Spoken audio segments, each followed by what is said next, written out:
começo oficialmente aqui o nosso conteúdo online de hoje, certo? Queria falar um pouco, né, com vocês. Tem umas caras novas aí. A primeira mulher do curso de hardware está presente hoje, né? A Maísa. Assim, eu só estava vendo muito. A maior participação, né, da área de TI são de homens, né? Uma área que a grande maioria é masculina. Mas eu queria ouvir um pouco de vocês, né? A respeito do que vocês pretendem no curso, né? Dei uns conteúdos online já introdutórios sobre isso, fiz algumas apresentações, mas para mim só tem caras novas, certo? Pode começar pela Maísa.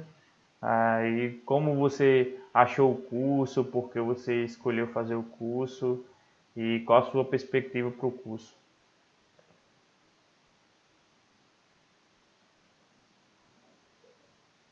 Maísa, escuta. Bom, a gente pode ir para o Bruno Melo. Bruno Melo está com o áudio ativo. Bruno, fala um pouco sobre o que você procura no curso, como você chegou até esse curso. Você trabalha na área, não trabalha? Não, trabalho na área não. Na realidade, eu trabalho na confeitaria. Sei. Totalmente diferente, né? Aham. Mas achei interessante o curso. Tive alguns problemas na área de TI, em questão de conserto de alguns aparelhos meus. Acabei interessando para talvez melhorar a área. E porque eu acho que tem muitas pessoas que fazem essa área só para ter dinheiro, né? Porque eles consertam alguma coisa, mas deixam outra, ou trocam uma peça para você voltar naquele local dado para você gastar um pouco mais. É Você isso que me acha que, interessou. você acha que falta mais honestidade ao profissional de TI, né? Para fazer um Isso serviço bem mesmo. feito.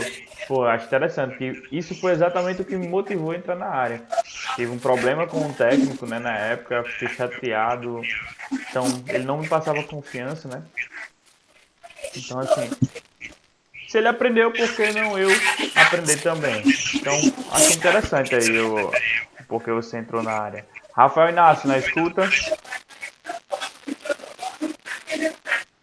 Pode ser o Renato. Renato estava com o áudio aberto. Segura aí, Rafael, rapidinho, será? Vai lá, Pronto, Renato. Rafael. Bom dia aí, galera. Bom dia, bom Rafael, dia. eu estou entrando na área porque eu já exerço a função de técnico. Eu já sou técnico em celulares, aí Sei. quero abranger essa área. Quero entrar também Interessante. no conserto de computador. Pô, legal, interessante. E assim, a Eu penso, lógica, a lógica é a mesma, né? Assim, tantos os isso componentes dos mesmo. celulares que tem placa central, a placa mãe, tem a memória aqui também. Então, ao decorrer dos conteúdos online, vocês verão, né, que todas as partes de componentes, como funciona cada componente, para que serve cada componente. E hoje a gente vai dar uma introdução sobre alguns componentes que vai ser bem interessante para você, Renato, saber como funciona cada componente do computador. É interessante abranger, nunca ficar limitado só a um conceito de uma espécie de hardware, né?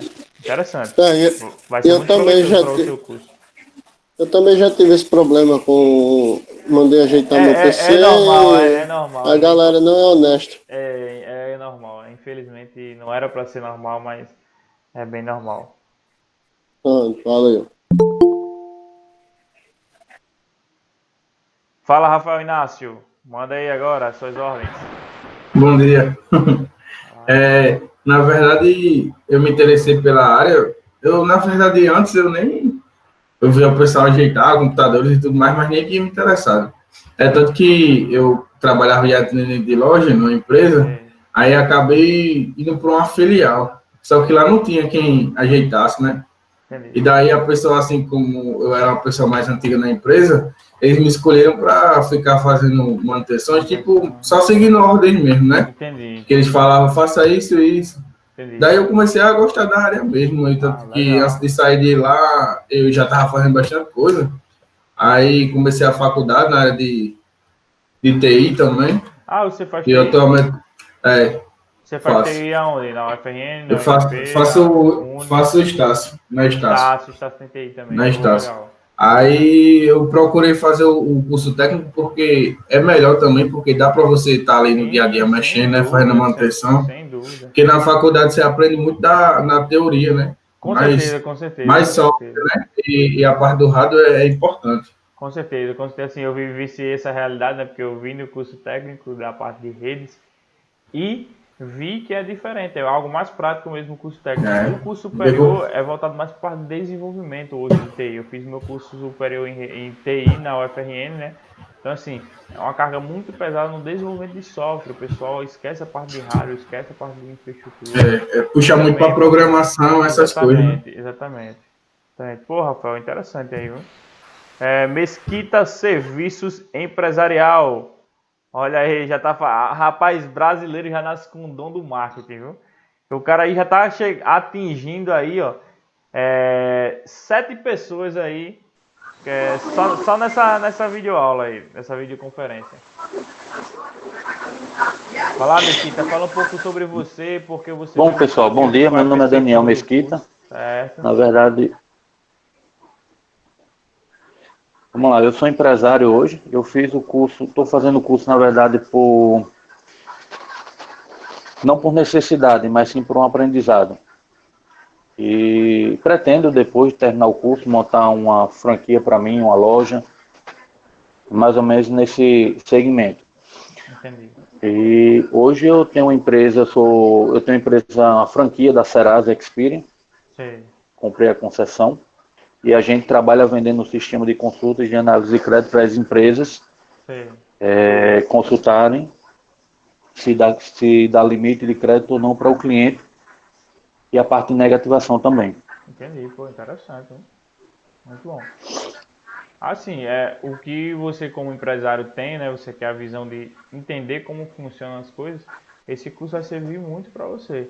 Como funciona o computador em si, como você pode trabalhar lá na frente em relação a isso. Puxar para abrir uma loja de vender peça ou conserto Sim, de manutenção ou ser uma autorizada de conserto de computadores, celulares, enfim. sim, Isso aí você vai conseguir ter uma visão geral sim. Eu vou tentar puxar muito no mercado as partes mais atuais, né? Tem o livro de vocês que está um pouco desatualizado, mas eu sempre vou trazer novidades do mercado. Isso para você vai ser bem interessante. É, é isso, Mesquita.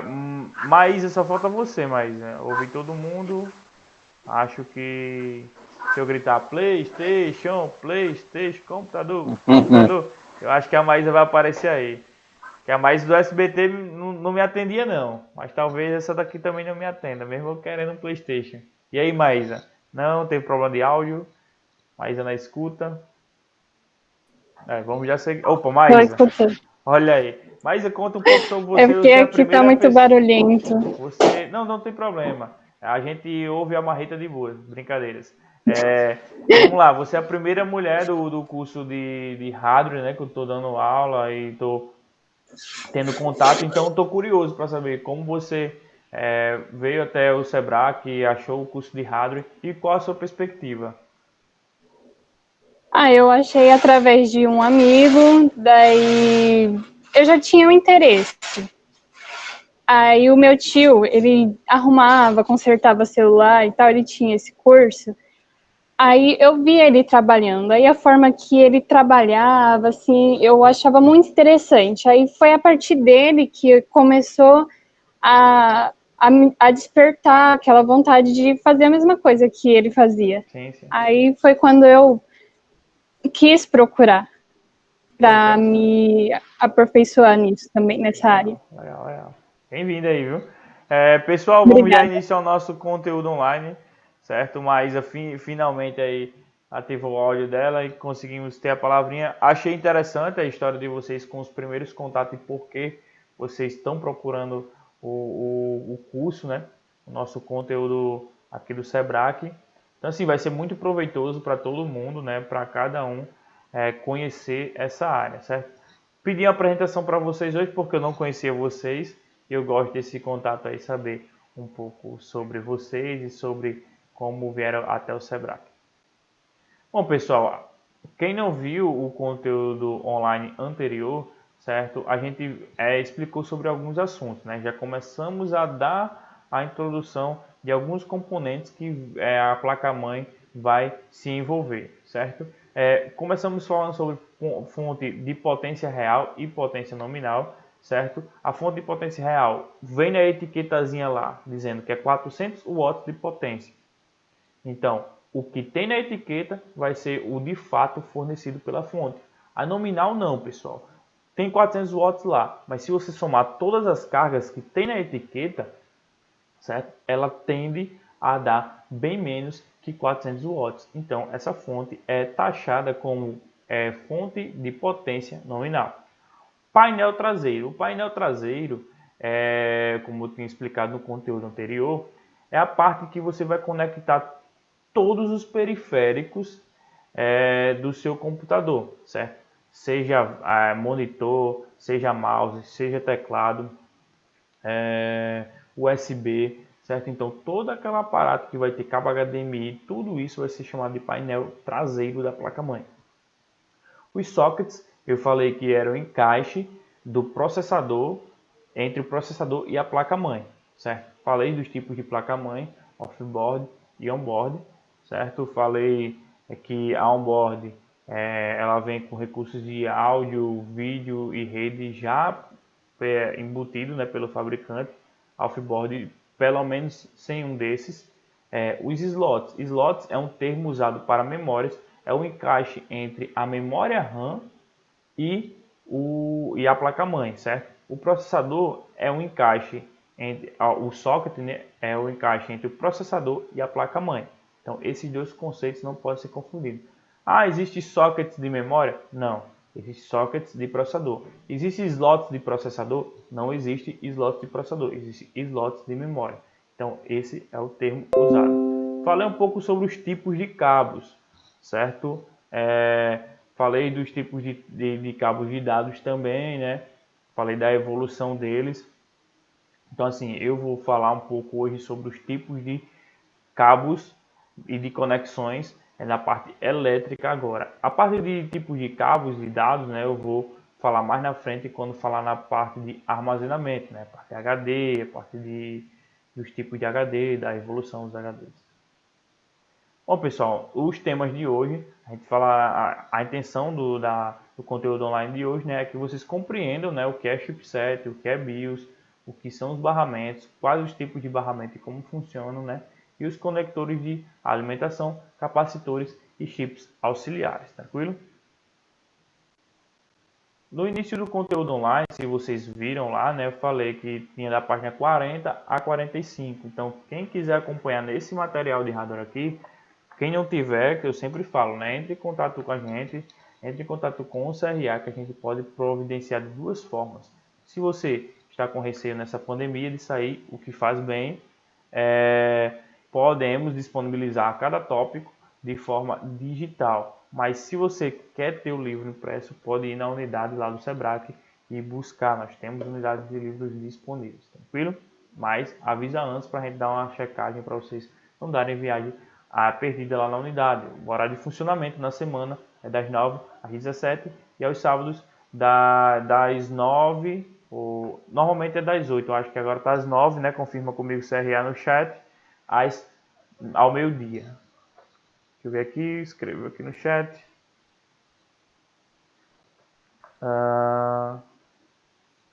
O livro ajuda bastante. E assim, o que eu aconselho também é que vocês leiam o livro antes. Então, se vocês forem aí na página 40, certo? Que é o que vai englobar o nosso conteúdo online de hoje. Então, vocês já vão aí na parte de chipset. Então, quem quiser saber as definições que eu vou falando aqui, eu vou fazer um resumo, mas no livro vai ter um pouco mais detalhado, tranquilo? Tá, mas professor, o que é um chipset, certo? O chipset nada mais é que o conjunto de componentes eletrônicos de baixa capacidade. Mas, professor, o que é cada coisa dessa? Calma, eu vou ler toda a definição e vou fazendo os tópicos para vocês entenderem cada coisa, certo? É um circuito integrado que gerencia o fluxo de dados entre o processador, memória e periféricos. Pessoal, é o seguinte, o que danado é baixa capacidade, circuito integrado e fluxo de dados? Vamos lá. O chipset é um componente eletrônico de baixa capacidade porque ele não faz cálculos complexos e cálculos que precisam de muita recurso para fazer qualquer distribuição de fluxo de dados, que vocês vão saber o que é mais na frente. Como processador, o processador ele exige muito mais, um componente eletrônico de alta capacidade, porque ele faz cálculos matemáticos, ele faz toda a parte lógica, é o cérebro do computador, certo? É um circuito integrado, né, que a gente chama de CI, que gerencia o fluxo de dados. Mas que tipos de fluxo de dados? Vamos lá. Um fluxo de dados, para você colocar um dado no processador, o que vai acontecer? Você ligou o computador, ele está funcionando bonitinho. Aí você abre o seu Google Chrome para ver a live do Safadão. Olha o que acontece que o computador vai fazer. Ele vai pegar o Google Chrome e ver onde que está o Google Chrome. O Google Chrome já está aberto. Se o Google Chrome já está aberto, o chipset vai pegar essa informação e buscar na memória. Quando ele buscar a memória, todo esse fluxo de ir buscar na memória, quem gerencia o dado a pedido do usuário é o chipset. Aí, abra o YouTube e execute uma música. Ele vai pegar da memória RAM, jogar para o processador e dizer para o processador executar essa música, certo?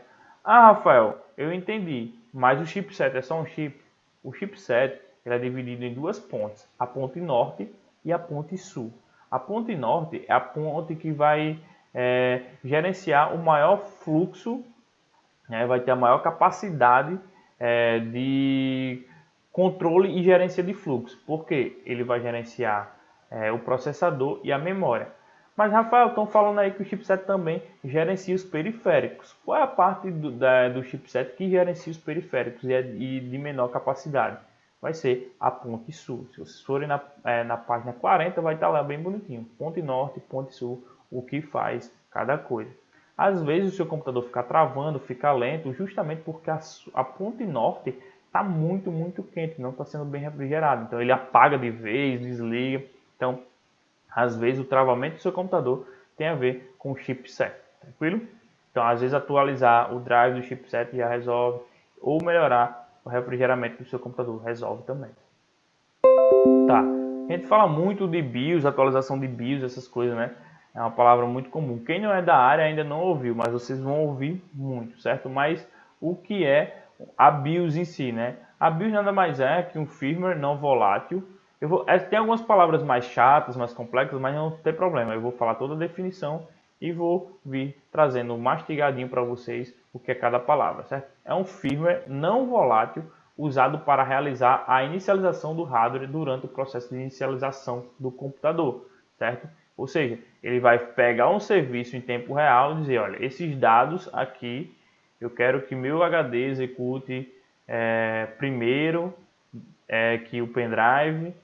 Então executa primeiro o HD, o processador vai ter tanto de velocidade, a minha memória RAM vai ter tanto de configuração. Então você pode ir colocando essas configurações. E aonde que faz? Na BIOS.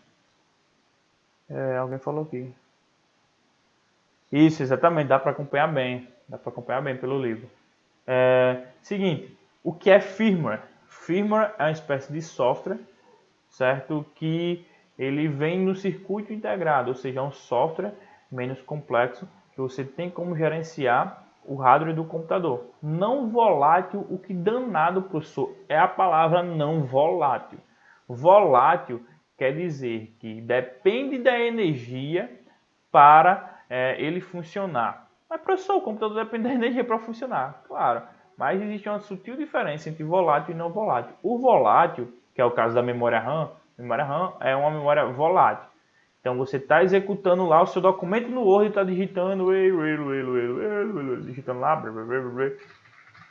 digitou lá, beleza, bonitinho, documento do Word, massa. Esqueci de salvar, professor. E aí? E aí, meu amigo? É um abraço. Perdeu o documento. Se não salvou, ou se salvou, você vai pegar a última configuração salva. Se não salvou, perdeu o documento, pessoal. Perdeu o documento. Porque a memória RAM é a memória que vai estar executando em tempo real lá, certo? E se você não salvar, por ela ser volátil, quando desligar a energia, vai perder tudo que estava sendo armazenado ali. Já o firmware, a BIOS não, é uma memória não volátil. Se você desligar o computador, sempre você vai conseguir acessar a BIOS sem nenhum problema, certo? Porque sempre vai estar gravado ali o software do BIOS, porque é uma memória não volátil. Ela é usada para a realização da inicialização dos hardwares do sistema, ou seja, nessa telinha azul aqui, não sei se vocês conseguem ver o cursor do meu mouse, está um pouco lento inclusive, mas aqui eu tenho como mexer em algumas coisas, na parte padrão dela, né? Eu tenho como mexer em data e hora. Ah, professor, em data e hora é uma coisa tão simples? Sim, é uma coisa simples, mas se você não tiver a sua data e hora atualizados, você não vai nem acessar um site, por exemplo. Isso é um problema muito grave, porque uma simples hora pode afetar no acesso à internet do seu computador. Outras coisas que vocês podem mexer é a questão da velocidade do processador. Você tem como aumentar, tem como diminuir.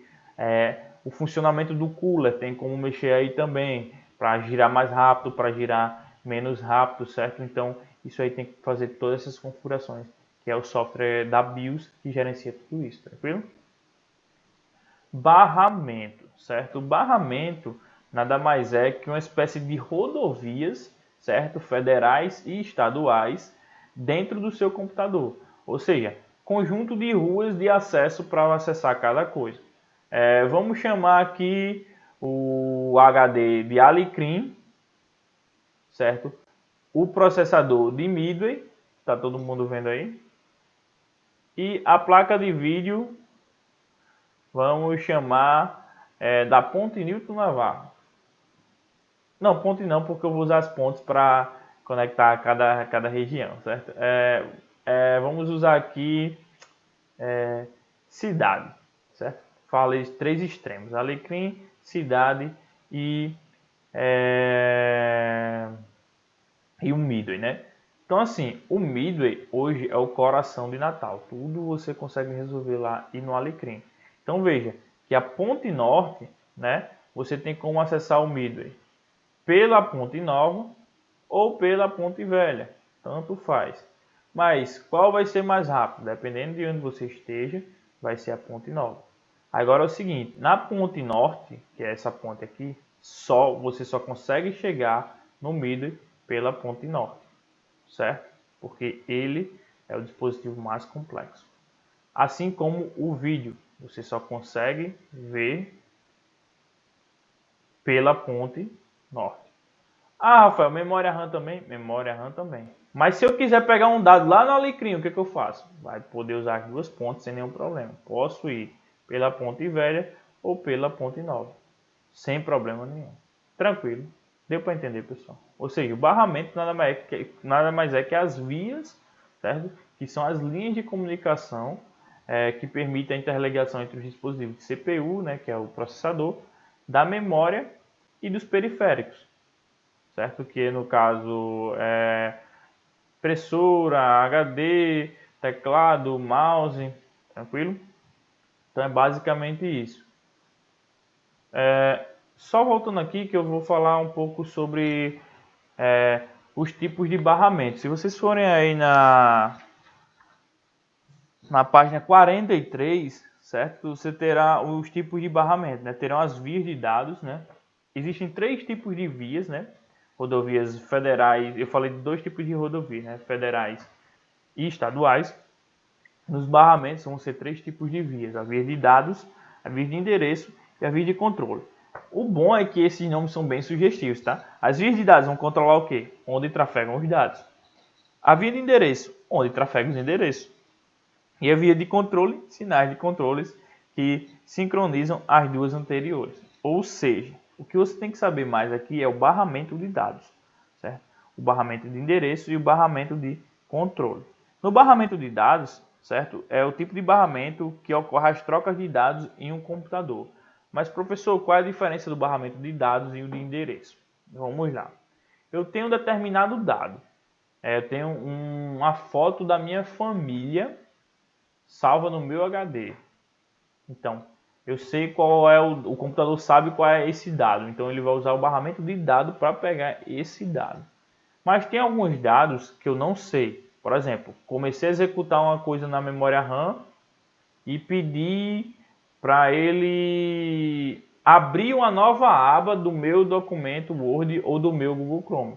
Ele não sabe onde está o recurso de abrir nova aba. Ele só vai pegar o endereço lá da memória e dizer, olha, na hora de abrir outra aba, aloque o endereço de memória para abrir uma nova aba. Então, esse barramento de endereço vai ser usado para alocar esse endereço e essa nova aba do Google Chrome. Tranquilo? E quem vai fazer esse gerenciamento, né? É justamente o barramento de controle, né? Que ele atua como regulador, né? Podendo limitar ou expandir em razão da demanda do barramento de endereço ou do barramento de controle. Como assim?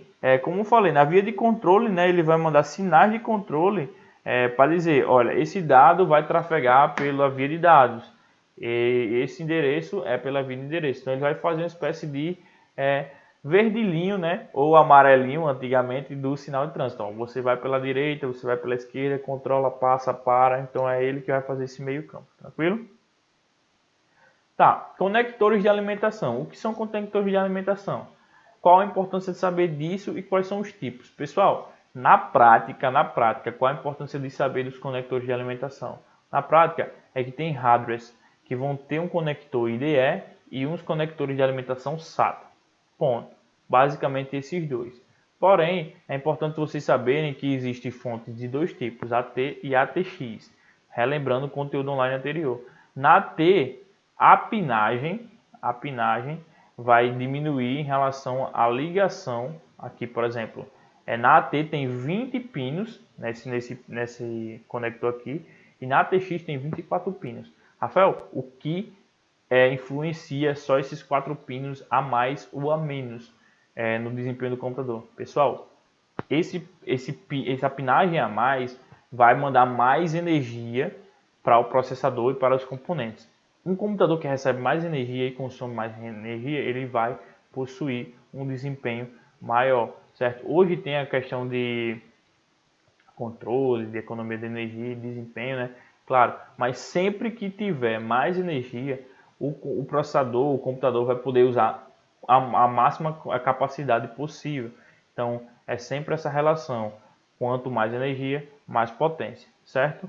Os conectores que vocês devem saber é esse aqui, o maior, que vai chegar na placa-mãe e vai jogar toda a alimentação. E esse outro aqui, que vai ser responsável por ligar a placa, certo? Esse de 4 pinos e esse de 24 pinos. Esse daqui é usado para ligar leitores de CD, leitores de DVDs, HDs mais antigos, certo? Então, basicamente são esses 3 tipos na prática que vocês verão. Mas o livro fala aqui um pouco das pinagens, né? Na página 44 eles falam dos conectores, né? Falei dos conectores de 24 pinos, de 20 pinos, né? Falei que eles transmitem mais potência, falei dos de 4 pinos que servem para ligar e passar corrente para a placa, voltagem para a placa-mãe. Então, assim, é basicamente isso que eu falei para vocês. Se vocês forem na página 45, tem um detalhe aí. Sim, importante que eu não falei é que no conector, esse conector aqui que tem aqui nessa figura, certo? Ele vai ser o conector fêmea para conectar no conector Molex, página 45, última figura, pessoal. Então aí tem um conector chamado conector Molex. Então ele vai mandar energia para esse conector SATA que vai estar no leitor de DVD, no HD, enfim. Ele é responsável por isso. Qual a importância de saber disso?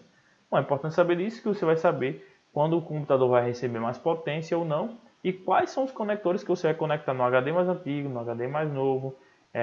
Enfim, hoje em dia não tem tanto problema isso, porque hoje o padrão é todo SATA. Mas antigamente você tinha que saber, olha, esse conector, essa fonte tem que ter tanto esse conector Molex quanto conector SATA. Enfim, tem que sempre prestar atenção nisso. Hoje é tudo SATA, não temos mais esse problema. O que são capacitores, certo? Capacitores nada mais é que componentes, né, que armazenam cargas elétricas no campo elétrico, ou seja, acumulando um desequilíbrio interno de carga elétrica. Professor, não entendi nada. Vamos resumir então?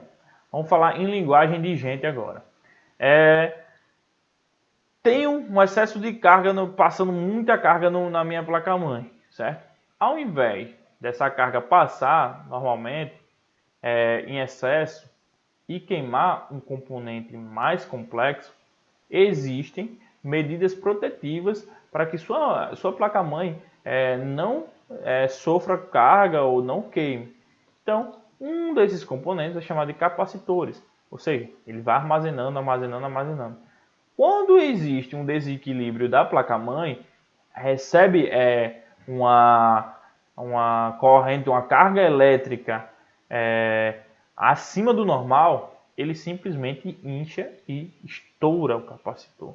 Então, assim, quando ele estoura, pronto, o computador não liga, tem algum problema. Então, você vai ter que ver onde foi que partiu o circuito. Geralmente são os capacitores. Então, você vê um capacitor estourado, como nessa figura aqui, ó. Um capacitor normal é assim, bem bonitinho. Ele fica achatado. Quando ele fica estourado, ele fica esborrotado aqui, como na figura marcada em vermelho, certo? Ele incha mesmo. Então, quando ele incha, você trocando esses componentes, já resolve o seu problema. Ah, professor, mas isso é melhor por quê? Porque um componente desse é entre R$1 e R$1,50, R$2 no Alecrim. E você queimar uma placa-mãe, algo a mais, é R$250, R$350, R$450. Isso eu estou falando de placa-mães mais baratas, viu, pessoal? Porque placa-mãe está bem caro ultimamente. Tá, o que são chips auxiliares, certo? Chips auxiliares são chips que são conectados de forma externa que não vem por padrão no computador, certo? Por exemplo, uma placa de vídeo que você conecta no slot lá de vídeo extra à parte, porque a placa de mãe, se for um board, como eu expliquei, ela já vem com recurso de vídeo, mas você pode botar um recurso de vídeo, como posso dizer, dedicado, certo? Então esse recurso de vídeo dedicado, ele vai ter chip específico para controlar esse hardware dedicado. Por quê? Ele vai só executar vídeo, vai deixar meu jogo bem bonitinho, vai deixar minha imagem do YouTube mais bonita, vai deixar meu monitor recebendo uma imagem bem brilhosa. Então, assim, esse chip vai ter que ajudar o chipset a fazer esse controle. Por isso que vai ser chamado de chip auxiliar. Tranquilo? Pessoal, sempre faço, né, a revisão, né, do conteúdo online, então se liga aí que é a hora da revisão, beleza? O que nós falamos aí? Falamos da página 40 a 47, né? A gente falou um pouco sobre chipset, falamos das pontes norte, da ponte sul, falamos que a ponte norte é a que carrega mais complexidade e a ponte sul é a que carrega menos complexidade, né, controla só os periféricos. Se a ponte norte controlasse só o processador, ela ainda seria mais complexa que a ponte sul, tranquilo? O chipset vai fazer o meio campo entre processador e memória, processador, assim, mandando essas informações entre eles. Falando sobre a BIOS, né, que ela vai inicializar as variáveis do hardware, né, controlar a data e hora, mexer nas configurações de HD, de cooler, de processador, certo? É possível fazer essas configurações.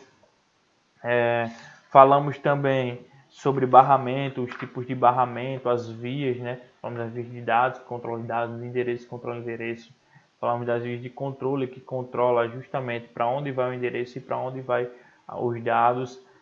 Falamos sobre os conectores, né? Os conectores de energia, de alimentação.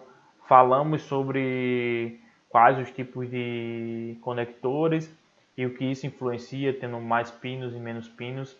E falamos dos chips auxiliares, certo? Então, os chips auxiliares nada mais é que chips que vêm no componente externo, à parte, que vai auxiliar o chipset. No caso, se tem o exemplo mais comum que foi da placa de vídeo, né? Que vai ter um chip que vai ajudar o chipset a controlar esse hardware à parte. Tranquilo? Bom, pessoal, exercício de fixação, sempre falo, pessoal, respondam o exercício de fixação. Por quê? Nós estamos em época de pandemia, mas mesmo assim estamos contando com a presença online de vocês. Então, responda o CRA. O CRA sempre está mandando conteúdo online para vocês, certo? Mandando exercício de fixação. Responda o CRA mantenha o CRA informado. Muitas vezes eu vejo o grupo parado e não pode ser assim. Tirem dúvidas, compartilhem conhecimento, pode usar aquele grupo justamente para isso, pessoal. Então, eu vejo pouca participação no grupo de vocês, certo? Conteúdo online é um momento para vocês separarem. Ah, não tenho tempo. Mas você não teria tempo no sábado 10 ao meio-dia? Use esse tempo para fazer o seu estudo. É importante que vocês se mantenham atualizados, pessoal. Tranquilo? CRA, quer falar alguma coisa? Esse é o seu momento.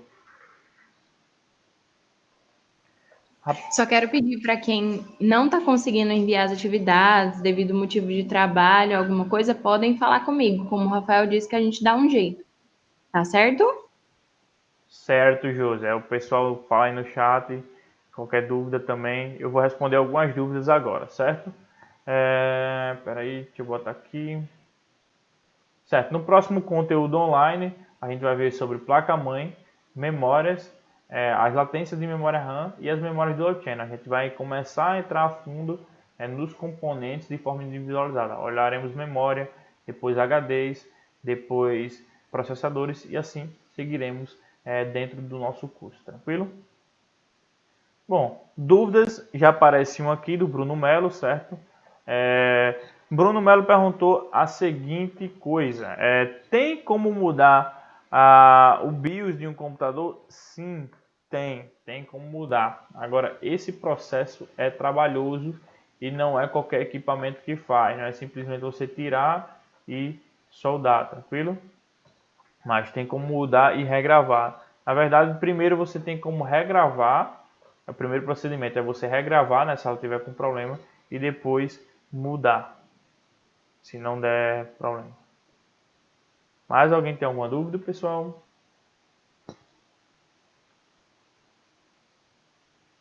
Sim, dos equipamentos que da lista, eu fiz a lista.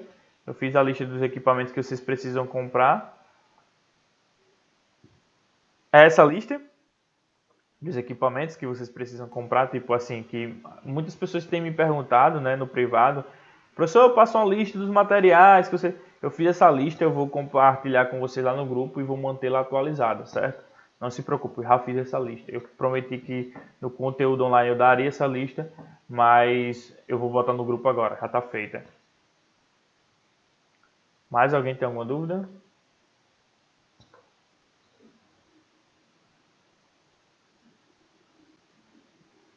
Pessoal, quem não tiver mais dúvidas, o conteúdo online se encerra por aqui, certo? Olhem sempre o material e façam os exercícios de fixação, tranquilo? É isso aí. Obrigado aí, Renato Cardoso, pelo elogio da aula e ótimo conteúdo online. Valeu!